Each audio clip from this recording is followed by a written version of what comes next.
Narito tayo ngayon upang matunghayan ang nagiinit, nagbabaga at talaga namang usap-usapan at nagtitrending na latest issue ni Ate Erika.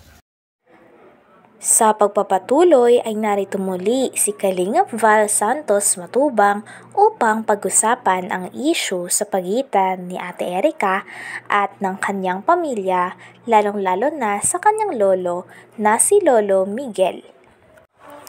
Ayon nga sa napanood ni Kalingap Val, kinuwento niya na nasabi daw doon na posible daw at gusto daw kasuhan nila Ate Erika sila Lolo Miguel sa pagpapa-interview at sa pagsasabi ng totoo.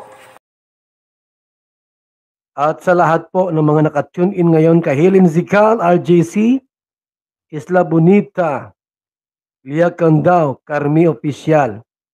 Sa lahat, maayong buntag sa inyong tanan. Manatiling magpakumbaba, wag mag-astang sikat na feeling artista. Huwag niyong gawin yan. Huwag niyong gawin na akala mo'y sikat. Ha? Dahil sa Kalingap, nakilala kayo because of Kalingap. Outside Kalingap, di kayo kilala. Maliban sa akin po, wala pang Kalingap, ako'y sikat na. Dito sa kapitbahay namin. Wala pang Kalingap, sikat na ako. Sa kapitbahay namin dito. Bakit? Inaaway ko sila ay. Di naman. Sa barangay dito, sikat din ako. Kay Kapitan. At dyan sa barangay Mangkamagong. Kina Erika. Tutulungan ko sila sa abot po ng ating makakaya.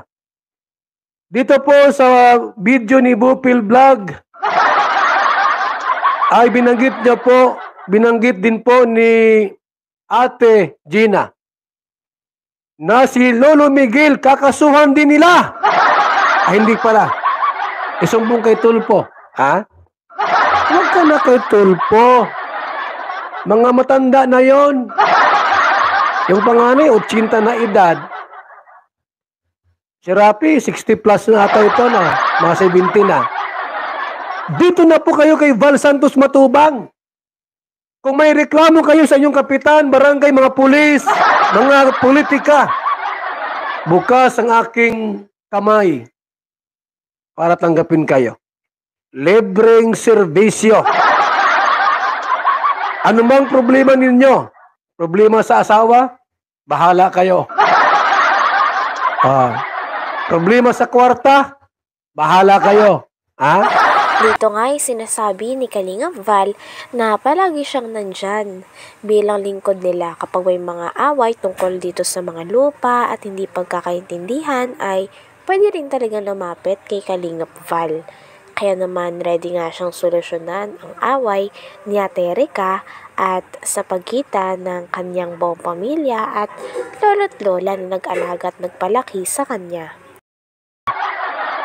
Dito na po kayo kay Val Santos Matubang.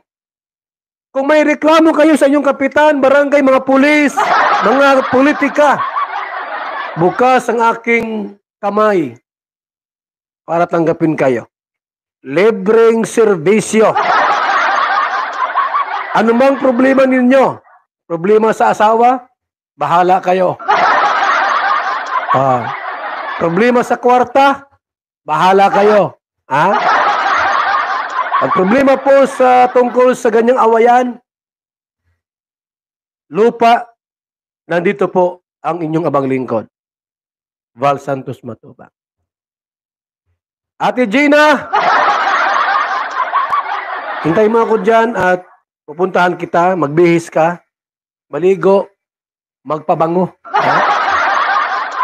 Ito pabango, wala lang laman mga kaibigan, no? Wala na akong pabango, baka mayroon dyan mga ekstrang pabango dyan. Baka naman po, yung mga ating mga nasa abroad dyan, Baka naman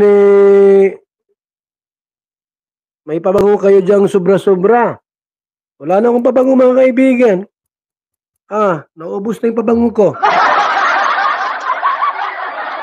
Ay, good morning muna sa ating lahat. Shout out. Hello kay Laila Guerrero TV, Api Dorado, Bobby TV 143, Power 14, and Nilma Silva TV. Saan pwedeng dumaan? Ate Gina, papunta sa bahay mo. Sa likod, sa tagiliran, sa bubong o sa harap. Yung walang makakita sa akin pagpunta dyan kasi baka maraming chismosa dyan ay. Yung mga kapitbahay mo, puro marites. Baka pagpunta ko ay, baka sabihin, magjowa tayo. Saan pwede magdaan kaya? Mayroon ba dyang underground, yung parang kuwiba na pwedeng paglusot ay bahay muna, kwarto muna? Maraming marites dyan sa lugar nindo. Baka makita ako. Baka sabihin, magjowa tayo. Baka isipin, niligawan ko si Erika. Huwag naman ganun, no? Ayoko nang ganyan po na maraming chismosa sa barangay. Kap! Talagang sa mga usapan na awayan ay sabi nga ni Kalingap Val ay dapat siya ang dapat tawagan. Sapagkat si Kalingap Val ay laging gusto na maglingap at laging nais na mag-ayos ang mga tao o na mga tao na tinutulungan niya. Kaya naman yun din ang goal niya para kay Ate Erika, kay Sheila May at sa pagitan ng kanilang lolo't lola at buong pamilya na naiwan nila at may hinain sa kanilang dalawa. Init. Ay, salamat po kay Virgo Pam 78. Nagpakulay po. At kay Yay. Thank you so much, Yay, sa pakulay. Yan, nagkaroon ng liwanag po ang ating live, mga kaibigan. Salamat po sa mga nagpakulay at magpapakulay pa po ngayong umaga. Galing kami ng feeding program po diyan sa may eskwelahan. 40 bata po ang pinakain natin. Shout out kay Ate Christy, ang walang sawang tumutulong sa programa natin. Maraming salamat po. Sapagkat nandyan kayo palagi. Tulad niyan po, dyan sa may Naga City, Kamsor pala, ha? Barangay Unahan ng Kanaman.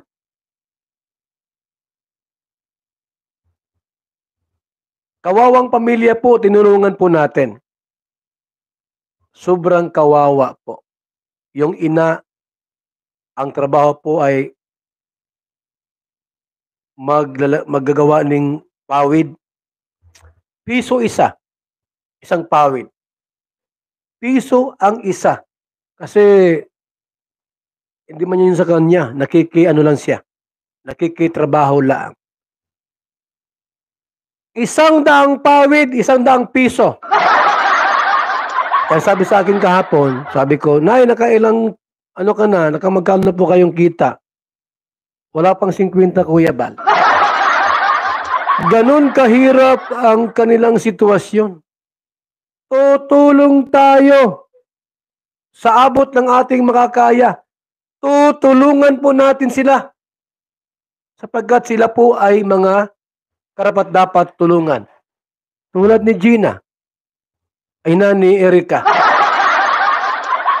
Ang reklamo niya po, binablog daw po ni Kalinga Prab at ni Singkong Duling, hindi binibigyan. Alamin natin po ang buong katotohanan. Dadali natin sa korte.